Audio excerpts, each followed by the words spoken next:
Hello my dear students, welcome back to a new session of editorial analysis. और हमेशा की तरह हम शुरू करेंगे अपना सेशन वोकैबुलरी से। Vocabulary very very important for your examination. हम जो वोकैबुलरी करते हैं यही वोकैबुलरी आपके एग्जामिनेशंस में भी आता है और यही वोकैबुलरी हेल्प करेगा आपको अपनी कॉम्प्रिहेंशन स्किल्स को बहुत ही तेजी से इंप्रूव करने में। चलिए शुरू करते हैं आज का सेशन। एंड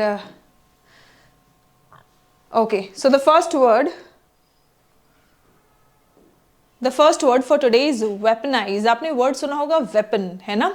सो वेपन का तो मतलब होता है हथियार, वेपनाइज का मतलब होता है हथियार लेस करना, मतलब किसी के हाथ में हथियार देना या किसी के हाथ में अटैक करने का पावर देना, है ना। So use something as a tool to harm और पनिश, एक्सप्लॉइट करना या मिसयूज करना, है ना। एंटोनिम क्या है? अगर कोई हथियार लेस हो रहा है मतलब हमला करेगा, सो उसका एंटोनिम क्या होगा? प्रोटेक्ट करना, सेफ गार्ड करना, है ना। The law is often weaponized by families. हम कह रहे हैं कि कुछ फैमिलीज हैं जो कानून को एक वेपन की तरह यूज करते हैं, है ना। वेपन की तरह कानून को यूज कर रहे हैं मतलब क्या? किसी को नुकसान पहुंचाने के लिए उस कानून का प्रयोग कर रहे हैं और वो प्रयोग नहीं है, वो दुरुपयोग है ना। सो मेनेस का मतलब क्या होता है? Menace is a serious threat और डेंजर, ठीक है। थ्रेट और डेंजर। एंटोनिम्स अगेन होगा सेफ्टी और protection. The misuse of POCSO has become a menace, यानी कि पॉक्सो का मिसयूज, ये बच्चों के सेक्सुअल असॉल्ट से बचाने के लिए कानून है ना। सो बचाना भी नहीं है, हमें प्रिवेंट करना है, ठीक है। लेकिन इसको कुछ फैमिलीज मिसयूज कर रही हैं। सबवर्टेड, सबवर्ट करना मतलब क्या? Now in the very first place crime or sexual assault of children is a very very very heinous offense. Not saying that other sexual assaults are less heinous, but ये बच्चे तो बहुत छोटे होते हैं, उनकी पूरी जिंदगी उनके सामने पड़ी होती है, वो उनका ग्रोइंग स्टेज होता है और ऐसे टाइम पे अगर उनके दिमाग पे या उनके मस्तिष्क में कोई बात बैठ जाती है तो वो लाइफ लॉन्ग उनके साथ में रहेगी, है ना। उनका उतना स्ट्रॉन्ग विल पावर या उनका इतना you can say strong understanding नहीं है। Everything will have a very bad impact and a long term imprint on the brains and the life of the children. So it is more heinous, right? Now the next word is subverted. Subvert का मतलब क्या होता है? Undermine करना, twist करना from original purpose, मतलब कुछ बदल देना, है ना। मान लीजिए जो ओरिजिनल मकसद है उससे उसको चेंज कर दिया तो हम कहेंगे कि वो सबवर्ट हो गया है ना। या उसको कमजोर कर दिया, बदल दिया, है ना, तो वो सबवर्ट हो गया है या अंडरमाइन हो गया है। डिस्टॉर्ट हो गया है, डिस्टॉर्ट करना मतलब किसी चीज का शेप बदल देना, खराब कर देना किसी चीज को, है ना। एंटोनिम क्या है? जो जैसा है वैसे ही बनाए रखना, अपहोल्ड करना या फिर प्रिजर्व करना। अपहोल्ड करना या प्रिजर्व करना, इसका V2 फॉर्म है इसलिए अपहेल्ड और प्रिजर्व्ड लिखा है। A protective statute has been subverted, है ना। तो अब प्रोटेक्टेड स्टैट्यूट का मतलब होता है कानून। तो बचाव के लिए जो एक कानून है उसको अंडरमाइन कर दिया गया है, डिस्टॉर्ट कर दिया है, कमजोर कर दिया गया है, सबवर्ट कर दिया गया है, ठीक है। The next word is stringent. Stringent का मतलब होता है strict. It is an adjective, you can say that, ठीक है। एडजेक्टिव है वेरी स्ट्रिक्ट। सिवियर और रिगरस दोनों वर्ड्स, एक्चुअली तीनों वर्ड्स, स्ट्रिंजेंट भी, सिवियर भी और रिगरस भी, ये तीनों वर्ड्स आपके एग्जामिनेशन में आ चुके हैं बच्चों, ठीक है। सो स्ट्रिंजेंट का मतलब होता है वेरी स्ट्रिक्ट, एंटोनिम हो जाएगा लीनियंट या फिर mild. The stringent provisions invite misuse. Stringent provision जो है उसकी वजह से मिसयूज होता है। डिटर का मतलब क्या होता है? It is a verb. Deter का मतलब होता है डरा के रोकना, डरा के रोकना। टू प्रिवेंट और discourage someone from doing something bye fear, threat और डिफिकल्टी। या तो कोई चीज इतना मुश्किल कर दो कि लोग डरने लगे, या तो कोई धमकी या कोई डर बना दो, है ना। या तो फिर आप उसको इतना ज्यादा कोई डर या कोई थ्रेट बना दो कि लोग वो काम करने से डरे, है ना। तो उसको हम कहते हैं डिटर करना, ठीक है। डिस्करेज करना, प्रिवेंट करना, ठीक है। डेटरेंस हम यूज करते हैं प्रिवेंशन के लिए। कोई भी घटना होने के पहले ही उसे रोक दिया जाए, चाहे डर से, चाहे कड़े कानून से, स्ट्रिक्टनेस से, किसी भी तरीके से उसको रोक दिया गया तो वो डेटरेंस है, ठीक है। एंटोनिम क्या हो जाएगा? मोटिवेट करना या फिर एनकरेज करना। Strict laws are meant to deter criminal behaviour. अब अगर लॉज बहुत ज्यादा सख्त बनाए गए हैं, स्ट्रिक्ट बनाए गए हैं, तो वो इसलिए कि गलत काम करने वालों को रोका जा सके, है ना। तो क्रिमिनल बिहेवियर को प्रिवेंट करने के लिए, डिटर करने के लिए, रोकने के लिए, है ना स्टूडेंट्स। ये आपको पीडीएफ्स कहाँ मिलेगा? इंग्लिश विद सुमन शर्मा, आप ये देख पा रहे हैं टेलीग्राम चैनल का नाम इंग्लिश विद सुमन शर्मा। इस टेलीग्राम चैनल पर आपको सभी पीडीएफ्स मिल जाएगा। पीडीएफ्स हेल्पफुल होगा आपको सभी वोकैबुलरी रिवाइज करने में। साथ ही साथ अगर आप फिर कभी मान लो इकट्ठे बैठ रहे हैं और कॉम्प्रहेंशन प्रैक्टिस करना चाहते हैं तो आपको हर दिन एक कॉम्प्रहेंशन विद क्वेश्चंस मिल जाएगा, ठीक है। साथ ही साथ लास्ट में एक जीएस का क्वेश्चन होता है और एक हम आपके अगर किसी एग्जामिनेशन में इंटरव्यू स्टेज होता है तो इंटरव्यू स्टेज में या ग्रुप डिस्कशन स्टेज में डिस्कस करने के लिए आपके सामने कैसे टॉपिक्स आ सकते हैं और उन टॉपिक्स में क्या बात कर सकते हैं, कैसे अपना ओपिनियन रख सकते हैं, उसके लिए एंड में एक टॉपिक दिया होता है, ठीक है। तो वो आप जरूर पढ़ सकें, इसलिए आपके पास पीडीएफ होना चाहिए जो आपको इंग्लिश विद सुमन शर्मा इस टेलीग्राम चैनल पर मिल जाएगा, ठीक है बच्चों। चलो अब एंटोनिम्स देखते हैं। एंटोनिम्स इसके क्या है? अच्छा ठीक है, हमने तो सेंटेंस भी देख लिया था इसका, ठीक है। Elopement, what do we mean by elopement? Elope का मतलब होता है वो, हमने सुना है ना भाग के शादी कर लिया है ना, तो घर से भाग जाते हैं, तो घर से भागना शादी करने के मकसद से, उसको हम कहते हैं एलोपमेंट, ठीक है। रन अवे मैरिज है ना, एस्केप। एंटोनिम्स क्या है? अरेंज मैरिज और सेपरेशन, ठीक है। एंटोनिम्स कहाँ है? अरेंज मैरिज और separation. Elopement cases often trigger misuse. अब जो भी एलोपमेंट केसेस हैं, है ना, मतलब 18 साल से कम अगर उम्र है लड़की की, है ना, अगर उसने प्यार व्यार के चक्कर में पड़ के बहकावे में आके भाग के शादी कर लिए और उसको परिवार वाले पकड़ लेते हैं, फिर उसके बाद में लड़के के खिलाफ लगा देते हैं पॉक्सो, ठीक है। वो सबसे ज्यादा मिसयूज जो होता है वो एलोपमेंट वाले केसेस में होता है, ऐसा कहा गया है, ठीक है। एलोपमेंट केसेस ऑफन मिसयूज, ठीक है। Then next word is punitive. Punitive का मतलब होता है मकसद से, इंटेंडेड टू पनिश, पीनल और रेट्रिब्यूटिव, ठीक है। रेट्रिब्यूट का तो मतलब होता है, रेट्रिब्यूशन मींस बदला लेना, ठीक है। एंटोनिम क्या है? एक तो हो गया कि भाई पनिशमेंट दो, एक हो गया कि चलो सुधारने की कोशिश करो। तो पनिशमेंट देना या बदला लेना रेट्रिब्यूटिव या पीनल हो जाएगा। एंटोनिम हो जाएगा लीनियंट रहना या सुधार करने की कोशिश करना, रिफॉर्मेटिव। रिफॉर्मेटिव इज सुधार करने की कोशिश करना। The response becomes overly punitive. Overly मतलब कुछ ज्यादा ही पनिशमेंट देने वाला रिस्पॉन्स बन जाता है, ओवरली प्यूनिटिव हो जाता है। आईवीई एंडिंग वर्ड्स क्या होते हैं? एडजेक्टिव्स होते हैं, है ना। आईवीई एंडिंग वर्ड्स क्या होते हैं? एडजेक्टिव्स होते हैं।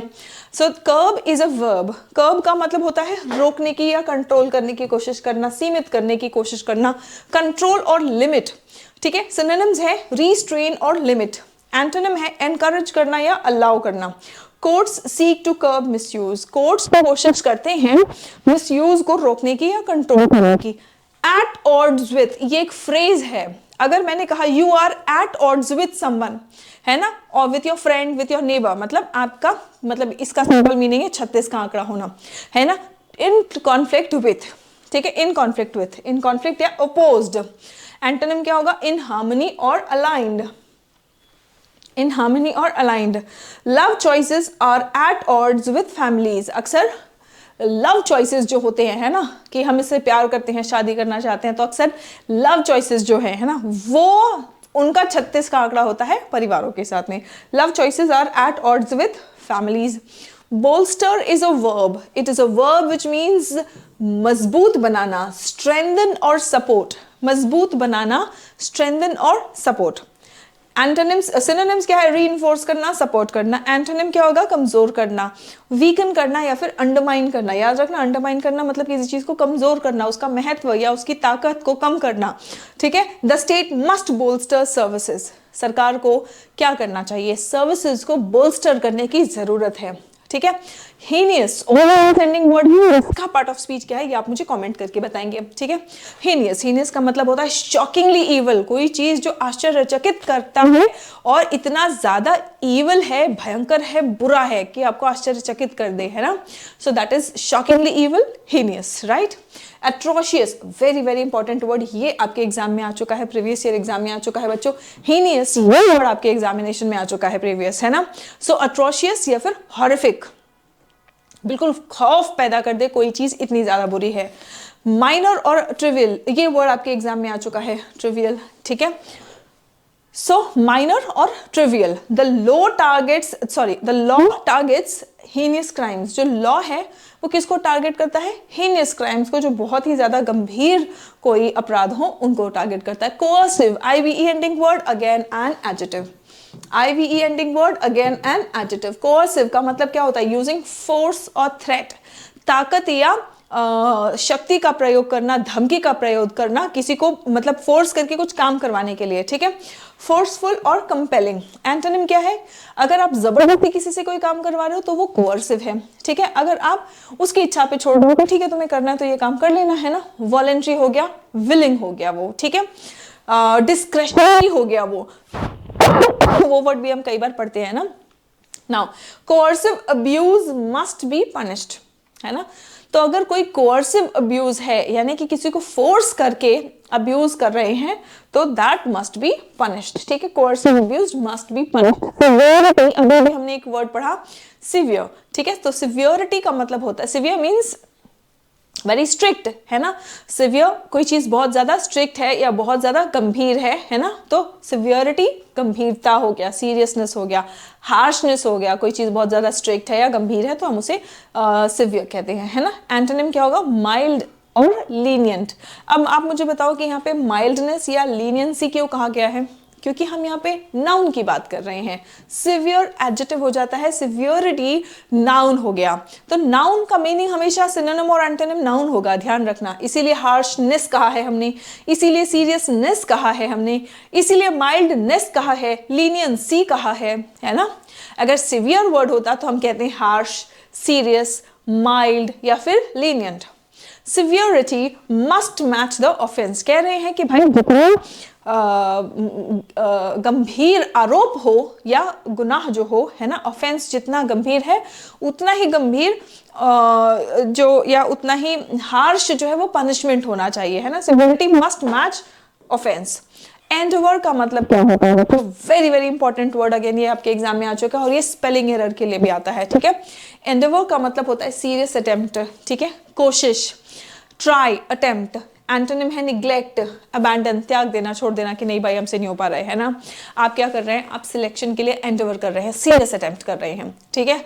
इसका एंटोनिम क्या होगा? यही कह रहे यार नहीं हो पाएगा, छोड़ दिया हमने, है ना. सो निग्लेक्ट और abandon. The court endeavoured to curb misuse. Court ने बड़ी कड़ी कोशिश की है, सीरियस अटेम्प्ट किया है मिसयूज को रोकने का. रात का मतलब होता है बच्चों गुस्सा, भयंकर गुस्सा, क्रोध, आग बबूला, है ना. सो रेज, फ्यूरी. एंटोनिम्स है काम और मर्सी, है ना. या तो शांत रहो, माफी दे दो, है ना. Couples face familial wrath. Familial means family का भयंकर क्रोध और गुस्से का सामना करना पड़ता है कपल्स को. Now students, we have our application Serene पाठशाला on Google Play Store. अगर आप किसी कॉम्पिटिटिव एग्जामिनेशन की तैयारी कर रहे हैं और आपको अपना thoroughly grammar, vocabulary, cloze test, parajumbles, comprehension सभी कुछ इंप्रूव करना है तो ये बैच आपके लिए मस्ट है. ठीक है.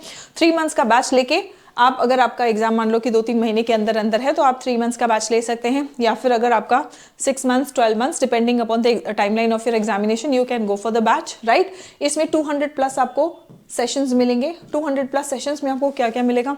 आपको डेडिकेटेड ग्रामर के सेशंस होंगे जहां पे आपका कॉन्सेप्ट थियरी तैयार कराया जाएगा.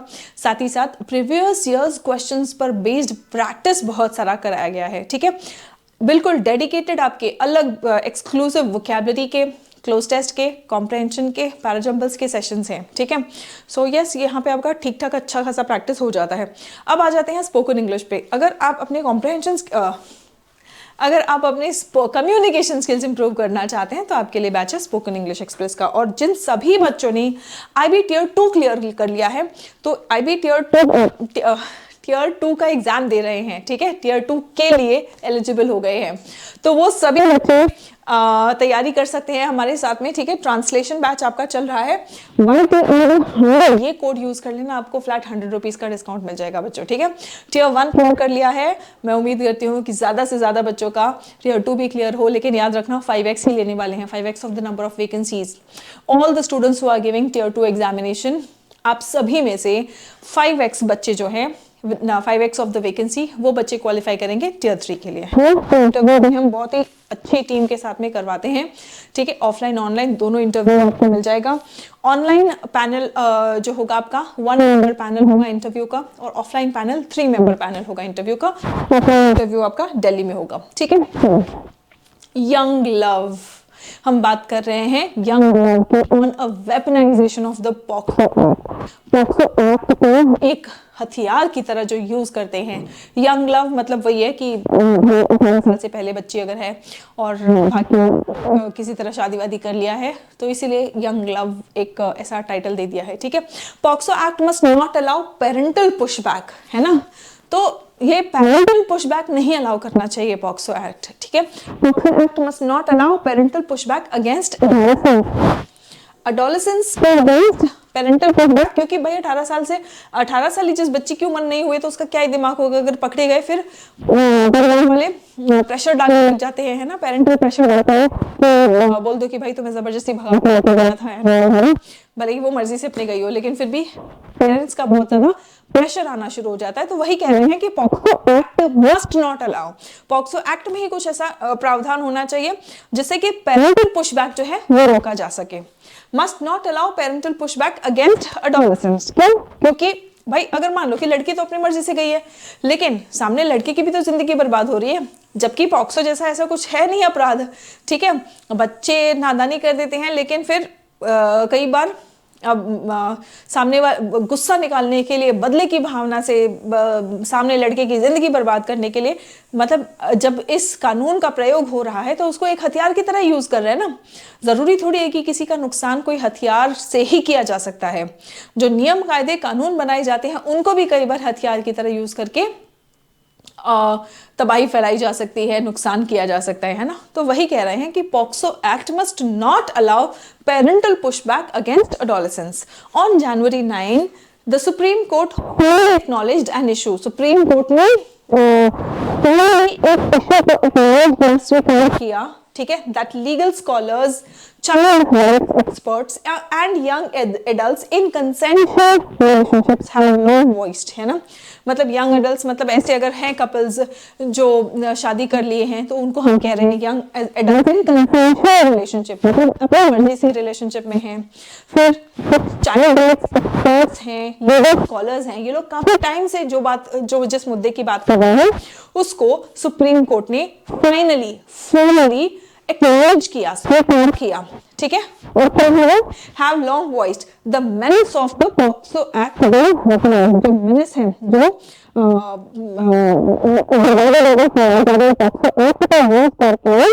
being weaponized by families, जो फैमिलीज इसका यूज कर रहे हैं, बट स्पेशली यंग मैन। अब इसका टारगेट कौन होते हैं? यंग मैन ही टारगेट होते हैं इन रोमांटिक रिलेशनशिप्स, ठीक है, विथ यंग वुमेन। तब ये दिक्कत होता है कि भाई लड़की को तो चलो उनके घर पे जो तुम्हें टॉर्चर करना है वो तो वो करते ही हैं, ठीक है, मेंटल प्रेशर हर तरह का, लेकिन सामने लड़की की तो जिंदगी बर्बाद हो जाती है ऐसा अगर कोई उसके ऊपर आरोप लग जाए तो, है ना। तो इसी चीज को रोकने की बात हो रही है। Now the intervention validates years of alarm, है ना। कह रहे हैं कि भाई काफी टाइम से इस बात के ऊपर अलार्म यानी कि चिंता जताई जा रही है over how a statute shield, है ना। कह रहे हैं कि भाई ये तो कानून बनाया गया था बच्चों को बचाने के लिए, लेकिन इसको एक वेपन की तरह यूज किया जा रहा है ना। That's what they are saying. The intervention validates, intervention यानी कि जो भी कोर्ट ने हस्तक्षेप किया है वो वैलिडेट कर रहे हैं, मतलब उसको अहमियत दे रहे हैं कि ये जो कई समय से, कई सालों से जो चिंता जताई जा रही है, years of alarm over how a statute designed to shield against predatory violence has been subverted into enforcing parental authority and traditional social boundaries। कह रहे हैं कि भाई क्या चिंता कई सालों से जताई जा रही है, कैसे एक कानून जो हिंसक प्रवृत्ति के लोगों को रोकने के लिए बना था उसको कैसे हथियार की तरह यूज किया जा रहा है पेरेंटल अथॉरिटी और ट्रेडिशनल सोशल बाउंड्रीज को बनाए रखने के लिए, है ना। ये तो कानून बनाने वाले ने भी नहीं सोचा होगा कि ऐसा भी हो सकता है। The systemic vulnerability lies with the inflexible architecture, अभी एक्ट, ये वल्नरेबिलिटी क्यों है, ये वीकनेस क्यों है, क्योंकि एक इनफ्लेक्सिबल आर्किटेक्चर है इस एक्ट का, ठीक है। अब इसको स्ट्रिक्ट इसलिए बनाया गया है ताकि जो हिंसक प्रवृत्ति के लोग हैं, प्रेडेटरी जो जिनका बिहेवियर है, मासूम बच्चों को जो टारगेट करते हैं, उनको रोका जा सके, इसलिए इस कानून को इतना ज्यादा सख्त बनाया गया था, है ना। So within the act's inflexible architecture इसका सिस्टमिक वल्नरेबिलिटी है, उसका वीकनेस है। स्कॉलर्स का कहना है, scholars have argued that by establishing a rigid age of consent, उन्होंने एक बहुत ही रिजिड एज ऑफ कंसेंट लगा रखा है कि 18 years है age of consent, and applying strict liability in which the minor person's consent is rendered legally irrelevant. जो माइनर पर्सन है उसका जो कंसेंट है, उसकी जो रजामंदी है, उसको लीगली इररिलेवेंट रेंडर कर दिया है, ठीक है। पॉक्सो कास्ट्स इनडिस्क्रिमिनेट नेट, अब इससे क्या हो गया कि एक इनडिस्क्रिमिनेट मतलब अंधाधुंध एक जाल फैल गया है, किसके लिए, on those it deems to be offenders, ठीक है। जिसको भी पॉक्सो के नियम के आधार पर जो ऑफेंडर यानी कि अपराधी माना जाता है, तो उन पर एक अंधाधुंध जो नेट है वो फैल जाता है, ठीक है। Together with its stringent provisions, अब इसके जो स्ट्रिक्ट प्रोविजंस हैं उसके साथ mandatory minimum sentences which are intended to deter heinous offenders, जो बहुत ही ज्यादा हीनियस यानी बहुत ही ज्यादा क्रूर और भयानक जो अपराधी होते हैं उनको रोकने के लिए ये मैंडेटरी और स्ट्रिंजेंट प्रोविजंस जो है वो बने हैं। The act is easily manipulated, अब इन सरकार और नियम कायदे कानून तो इसको रोकने की कोशिश कर रही है, इसीलिए इसको इतना ज्यादा स्ट्रिक्ट बना रखा है, लेकिन इस एक्ट को बड़ी इजीली मैनिपुलेट कर दिया जाता है बाय डिसअप्रूविंग फैमिलीज। जो फैमिलीज बच्चों के रिलेशनशिप से अप्रूव नहीं करते हैं, डिसअप्रूव करते हैं, वो लोग इस कानून को हथियार बना के इस्तेमाल करते हैं, ठीक है। लड़की को तो मारे पीटे जो करेंगे वो करेंगे घर पे, बट और करें चाहे ना करें, लड़के की तो जिंदगी बर्बाद हो जाती है ऐसे केसेस में, ठीक है। इन केसेस ऑफ एलोपमेंट, जब भी भाग के शादी कर रहे हैं, क्रॉसिंग कास्ट और religious lines, parents often file charges of kidnapping and sexual assault. जब भी ऐसा कुछ होता है तो पेरेंट्स क्या करते हैं, क्योंकि माइनर के ओपिनियन को तो लीगली इररिलेवेंट बोल दिया गया है, 18 साल से पहले माइनर का ओपिनियन मैटर ही नहीं करता है। अब पेरेंट्स आ जाते हैं, बोलते हैं कि क्या हुआ है, किडनैपिंग हुआ है और सेक्सुअल हैरेसमेंट हुआ है, सेक्सुअल असॉल्ट हुआ है। This triggers the act if the woman is under 18, है ना। तो फिर कौन सा कानून लगता है, फिर पॉक्सो लगता है ना। एज अ रिजल्ट, और इसका परिणाम स्वरूप क्या होता है, as a result the current framework a consensual adolescent relationship is hard to distinguish. अब एक कंसेंशुअल एडोलेसेंट रिलेशनशिप जो है उसको नहीं डिस्टिंग्विश कर पाते हैं, है ना, नहीं उसको प्रूव कर सकते कानूनी तौर पे कि ये कंसेंशुअल है, कि भाई लड़की अपनी मर्जी से गई थी, है ना। Is hard to distinguish from coercive abuse. Now allowing families to use, और इससे फैमिलीज जो है वो स्टेट के जो पनिशमेंट मैकेनिज्म है, सरकार की जो पनिशमेंट देने वाली मैकेनिज्म है, उसको यूज करके वो बदला ले लेते हैं अपना, ठीक है। Against partners they consider unsuitable, जो उनके मुताबिक ठीक है हो सकते हैं, उनको लग रहा होगा कि भाई हमारे बच्चे के हिसाब से अनसूटेबल है, वो अपने बच्चे को समझो, ठीक है। लेकिन वो क्या करते हैं, वो इस स्टेट की, सरकार की जो पनिशमेंट वाली मैकेनिज्म है उसको यूज करके उसको पनिश करते हैं, है ना। The law commission of India documented this gap in a 2023 report. 2023 की रिपोर्ट में ही लॉ कमीशन ऑफ इंडिया ने इस मुद्दे को डॉक्यूमेंट किया है in the course of advising against lowering the general age of consent from 18, ठीक है। so age of consent 18 जो है उसको लोअर करने की बात जब हो रही थी, है ना, advising against lowering the general age of consent from 18, citing dangers such as trafficking। अब लॉ कमीशन ने तो बोला कि भाई हमें एज ऑफ कंसेंट नहीं कम करना है, 18 साल ही रहने देना है, ठीक है। लेकिन जब वो ये अपना रिसर्च वगैरह स्टडी वगैरह कर रहे थे 2023 में, तब उन्होंने बोला कि ये खतरा है, लेकिन उन्होंने फिर भी बोला कि हमें एज ऑफ कंसेंट करना है। क्यों? क्योंकि इससे ट्रैफिकिंग और चाइल्ड मैरिज वाले जो दूसरे खतरे हैं जिसको रोकने के, समाज के जो दूसरे इवल्स हैं उसको रोकने की कोशिश कर रहे हैं, वो बढ़ जाएंगे फिर, है ना। It also highlighted that treating two teenagers being close together with the severity reserved for predatory abuse is developmentally counterproductive. कह रहे हैं कि भाई अगर दो टीनेजर्स हैं, ठीक है, और क्या है, बच्चे हैं, दिमाग उनका क्या ही है, लेकिन बच्चे हैं और उनको अगर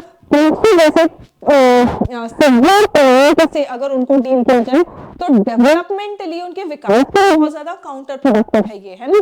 सो टू टीनेजर्स अगर वो एक साथ हैं, है ना, एंड उनको सिवियरिटी जो पॉक्सो का सिवियर कानून बनाए वो किसके लिए है, वो जो बिल्कुल हिंसक और बहुत ही ज्यादा भयावह अब्यूज होता है उन के लिए है. उस कानून के अकॉर्डिंग, उस सिवियरिटी के अकॉर्डिंग दो टीनेजर्स को अगर हम ट्रीट करते हैं तो उससे क्या होगा, उससे डेवलपमेंटली काउंटर प्रोडक्टिव हो जाएगा ये, है ना, विकास के लिए उनके बहुत ही ज्यादा वो काउंटर प्रोडक्टिव होगा, है ना. रिकमेंडेड इंट्रोड्यूसिंग, और उन्होंने ये भी रिकमेंड किया कि गाइडेड जुडिशियल डिस्कशन इंट्रोड्यूस किया जाए. जुडिशियल डिस्कशन का मतलब क्या है कि जज के पास वो पावर दो कि वो डिसाइड कर सके, है ना. इन sentencing in cases involving अडोलेसेंट्स aged 16 से 18, यूजुअली इसी एज में ज्यादा ये सब होता है ना. तो 16 से 18 की एज के जो अडोलेसेंट्स हैं, ऐसा केस जब सामने आए तो जुडिशरी के पास पावर होना चाहिए कि वो डिसाइड करे कि पॉक्सो लगेगा कि नहीं लगेगा, है ना. So guided judicial discretion in sentencing in cases involving adolescent aged 16 to 18. Likewise the court has ordered, और कोर्ट ने ऑर्डर भी किया है that it's January 9 judgment be shared with the law secretary. उन्होंने कहा कि लॉ सेक्रेटरी के साथ में जजमेंट शेयर किया जाए to endeavour to curb this menace. इस कमी को, इस बर्बादी को कम करने के लिए, यानी कि रोकने के लिए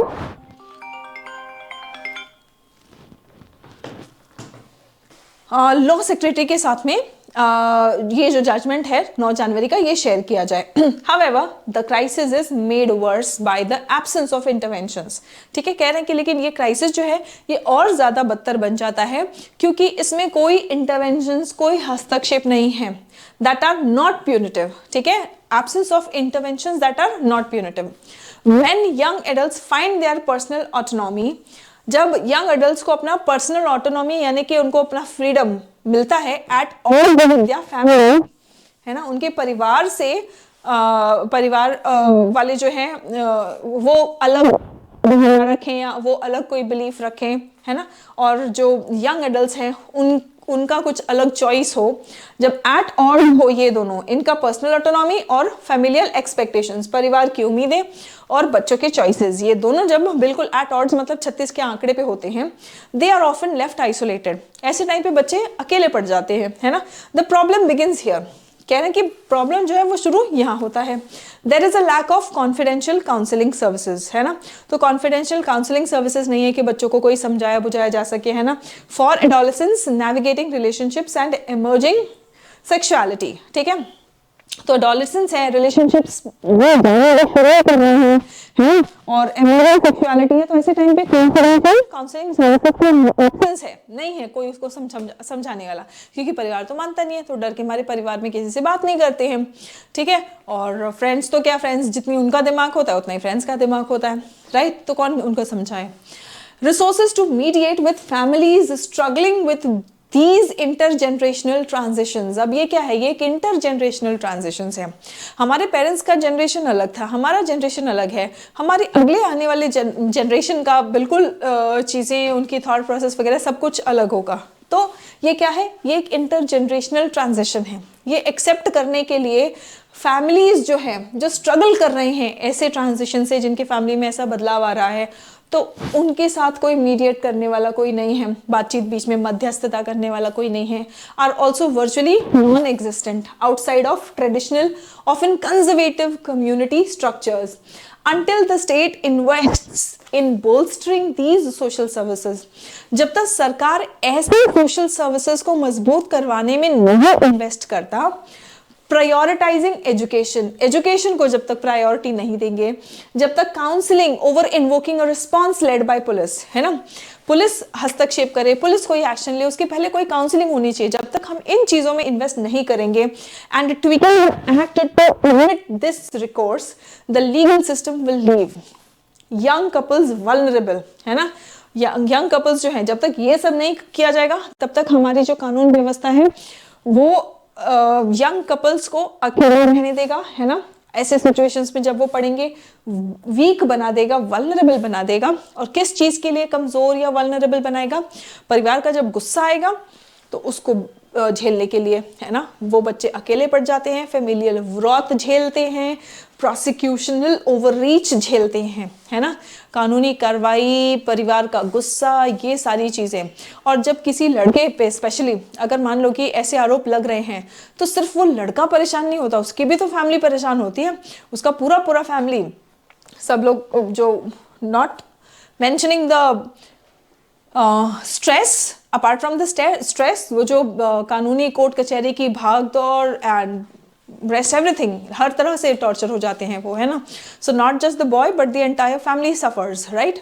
now what is the tone of the editorial? आप मुझे बताएंगे कि इस एडिटोरियल का टोन क्या है। What is the tone of the editorial, है ना, हमने इसको बहुत अच्छे से पढ़ा है और आप इसको एक बार देखें और आप मुझे फटाफट से बताएंगे कि इस एडिटोरियल का आपको टोन क्या लग रहा है।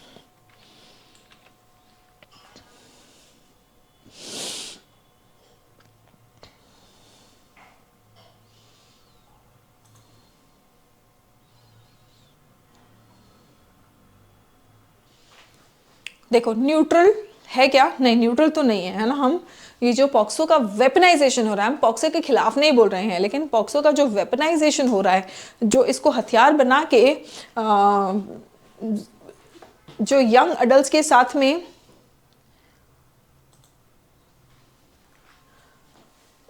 जो मिसयूज किया जा रहा है इसको, है ना, तो हम इसको क्रिटिसाइज कर रहे हैं। सो न्यूट्रल और प्रोसीजरल तो नहीं है tone. Critical of legal safeguards for children, तो लीगल सेफगार्ड जो रखे हैं बच्चों के लिए पॉक्सो में, क्या उसके लिए क्रिटिकल है? नहीं, हम उसके लिए भी क्रिटिकल नहीं है, ठीक है। जो स्ट्रिक्ट बनाया है इस कानून को वो तो सही है, क्योंकि हम उसको स्ट्रिक्ट रखेंगे तभी तो गलत काम करने वाले जो हिंसक प्रवृत्ति के लोग हैं उनको हम थोड़ा सा डरा के रख सकते हैं। लेकिन चिंता जताई गई है, कंसर्न जताया गया है ना। और रिफॉर्म मतलब सुधार बोला गया है कि भाई कुछ कुछ एजुकेशन में सुधार लाओ, काउंसलिंग सर्विसेज लाओ, कॉन्फिडेंशियल काउंसलिंग सर्विसेज लाओ, कुछ कुछ चीजें बोली है ना कि ये चीज हमें करना है। बताना है जिनके खिलाफ ये मिसयूज हो रहा है कानून, है ना, right. So yes, the answer is option C. Come to the next question. According to the editorial, the primary reason the POCSO Act is vulnerable to misuse is that lax punishment for serious offenders. No, serious offenders के लिए punishment तो है ठीक ठाक. Sets the age of consent too low. या treats all cases involving minors as non-consensual under strict liability. या allows police to directly sentence the accused. ये भी नहीं है. अब sets the age of consent too low, क्या age of consent too low? Yes, have we set the age of consent too low?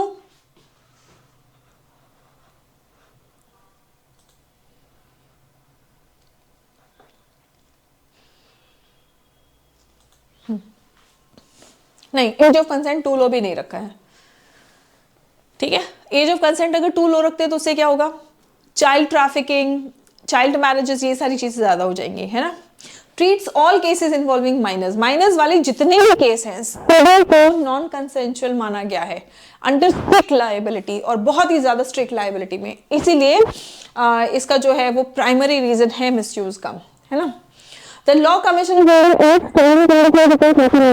Law commission of India ने अपने recommend किया lower करें एज, नहीं, उन्होंने इसके अगेंस्ट बोला था, और बल्कि इसके अगेंस्ट बोल रहे थे उसी टाइम पे उन्होंने ये नोट किया कि नहीं, ये मिसयूज तो हो रहा है।